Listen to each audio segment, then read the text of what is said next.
이제 멜팅 아이스입니다. 제가 이제 옥상형 채널에서 아이스라고 명명했던 게 보이지 않는 상처를 제가 아이스라고 이름을 붙였었죠. 그래서 그 우리 보이지 않는 상처를 녹인다, 아이스를 녹인다, 그러니까 보이지 않는 상처를 치유한다 라는 의미로 멜팅 아이스라고 이름을 정했습니다. 버그힐드 니나 홀저라는 분이 이런 말을 했어요. 종이와 이야기하는 것은 신과 이야기하는 것과 같다. 종이는 모든 것을 받아주고 이해하고 끝까지 위로하고 인내한다. 참 좋은 말인 것 같습니다. 먼저는 오버플로우입니다. 자기 전에 15분만 해보세요. 휴대폰은 멀리 두고 침대에 올라와서 잘 때까지 글을 쓰는 겁니다. 일기가 아닙니다. 이때 중요한 건 우리 무의식에서 오버플로우 되는 모든 생각을 붙잡지 않고 온전히 쏟아내는 것입니다.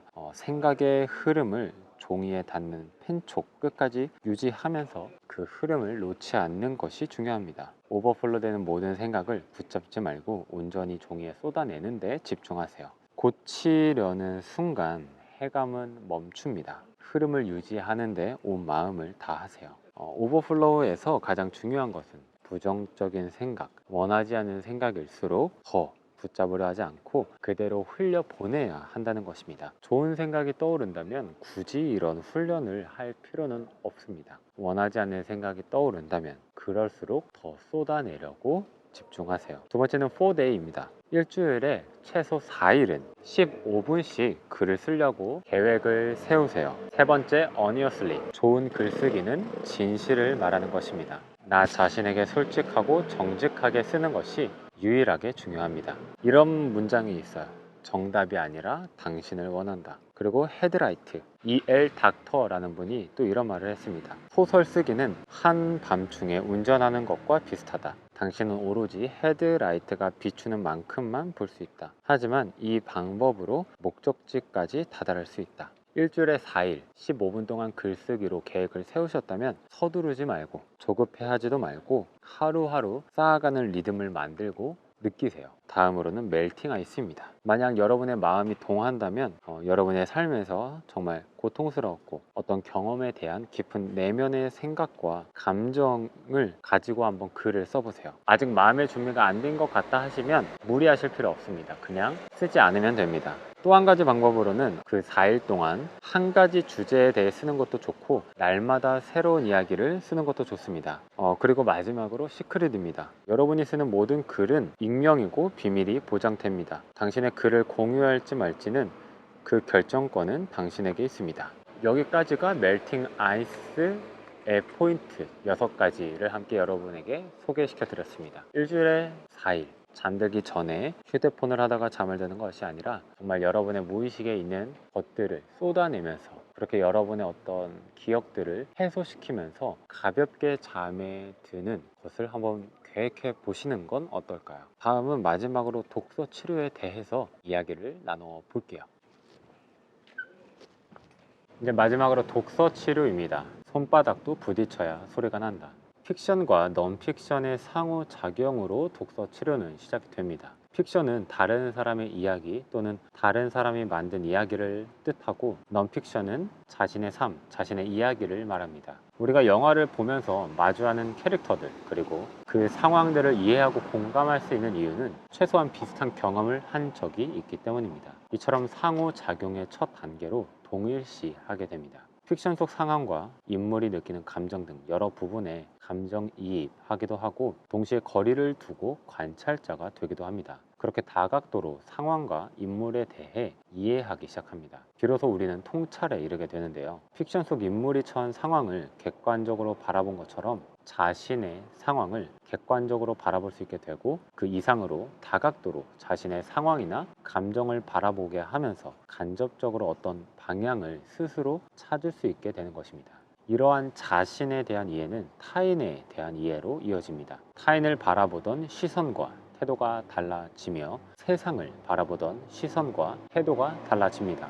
잘못된 믿음, 스스로를 제한하던 믿음, 불필요한 믿음, 다양한 믿음들이 깨지면서 편견, 선입견, 고정관념 등을 포함한 사고의 확장이 일어납니다. 독서 치료에서 가장 중요한 것은 발문입니다. 몰라서 묻는 질문과는 다르게 발문은 특정 의도를 가지고 무언가를 이끌어내기 위한 질문을 말합니다. 치료사의 역량은 곧 발문의 역량이라 할 수 있을 것 같습니다. 좋은 질문이 좋은 답을 이끌어냅니다. 결국 좋은 질문이 좋은 생각을 이끌어낸다 할 수 있겠습니다. 좋은 생각이라고 해서 단순히 긍정적인 생각만을 의미하지는 않습니다. 비평적 생각을 촉진하는 발문이 있을 수 있고, 다양한 경우의 수와 선택지를 스스로 발견하게 하는 창의적 생각을 촉진하는 발문이 또 있을 수 있습니다. 이렇게 픽션과 넌픽션의 상호작용으로 독서 치료의 시작이 이루어지듯이, 여기에 치료사까지 포함돼서 이 삼각구도로 상호작용이 이루어지는 것입니다. 이때 치료사는 참여자의 경쟁 상대가 아니라 함께 같이 속도를 맞추어 걷는 사람입니다. 결국 발문을 통해서 참여자는 동일시로 시작해 카타르시스, 통찰, 자기 적용에 이르게 됩니다. 지금부터는 이 독서 치료의 동일시로 시작을 해서 자기 적용까지 이르는 이 단계를 하나하나 살펴볼게요. 바로 첫 번째는 인식, 두 번째는 카타르시스, 표출, 통찰, 자기 적용, 이렇게 5개 단계를 거치게 됩니다. 이 각각의 과정은 사실 완전히 분리되어 있지는 않습니다. 조금씩 맞물려서 물이 흘러가는 것처럼 자연스럽게 연결되어 있습니다. 먼저는 인식입니다. 픽션과 넌픽션의 상호작용, 이 과정에서 동일시와 감정이입이 이루어집니다. 이게 가능한 이유는 픽션을 볼 때 우리는 무의식 중에 이해하기 위해서 넌픽션을 가져오기 때문입니다. 완전히 똑같은 경험은 없더라도 이해를 위해서 비슷한 경험을 무의식에서 끌어올리는 겁니다. 그래서 우리는 픽션이라는 다른 사람의 이야기를 이해하고 감정을 느낄 수 있는 것입니다. 두 번째로는 카타르시스입니다. 픽션을 통해서 느낀 감정을 언어나 행동으로 발산하는 과정입니다. 감정을 발산하게 되면 우리는 보다 더 객관적으로 그 경험, 사건을 바라볼 수 있게 됩니다. 감정을 표현하면서 해소했기 때문입니다. 세 번째는 표출입니다. 카타르시스 단계에서 말하기로 감정을 해소했다면, 나아가 글쓰기를 통해 통찰로 이어지게끔 하는 그 전 과정입니다. 작품의 내용을 정리하고 비평적 사고와 창의적 사고를 더해 글을 씁니다. 이때 포인트는 객관적 관점, 심층적 접근을 위한 구체적인 질문 또는 발문, 끝으로 자기 표현으로 자기만의 새로운 스토리를 만들어 보는 것입니다. 네 번째는 통찰입니다. 우리는 객관적 입장일 때 더 이성적이고 합리적인 판단을 할 수 있게 됩니다. 감정적으로 반응하는 것이 아니라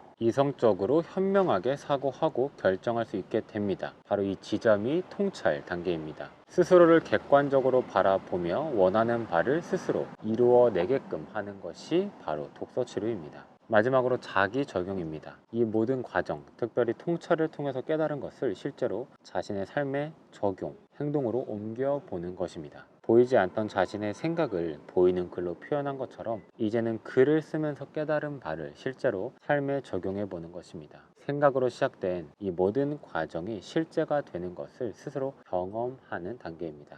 정리해 볼게요. 글쓰기와 독서 치료 과정을 통해서 먼저 감정이 희석됩니다. 표현하는 과정에서 감정은 해소됩니다. 이후 질문과 발문을 통해 통찰이 이루어집니다. 자기 자신을 먼저 객관적으로 인식하게 되고, 스스로 답을 찾는 여정을 적극적으로 즐기게 됩니다. 스스로 답을 찾았다면 행동으로 옮기지 않고서는 견딜 수 없는 감정을 느끼게 됩니다. 이렇게 적극적이며 긍정적인, 도전적인 사람이 되어가는 것입니다. 자신감을 회복하고 자기 자신을 더 잘 인식하면서 정체성은 날이 갈수록 더 세워지고 견고해지는 것입니다. 준비한 대본은 다 이야기를 했고요. 자리를 마지막으로 옮겨서 Q&A 시간을 잠깐 가져보도록 하겠습니다. 컷! 정신과 치료에서는 사실 이러한 행동을 그렇게 하라고 한 걸 들은 적이 없거든요. 솔직하게.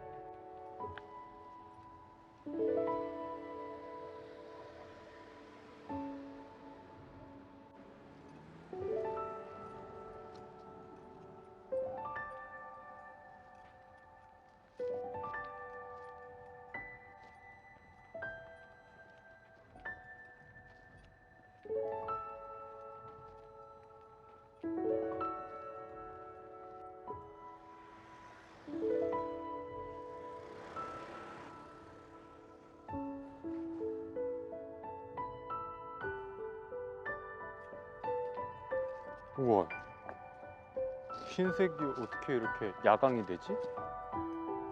우와, 여기 무슨 빛이 있나 보다. 서 있어.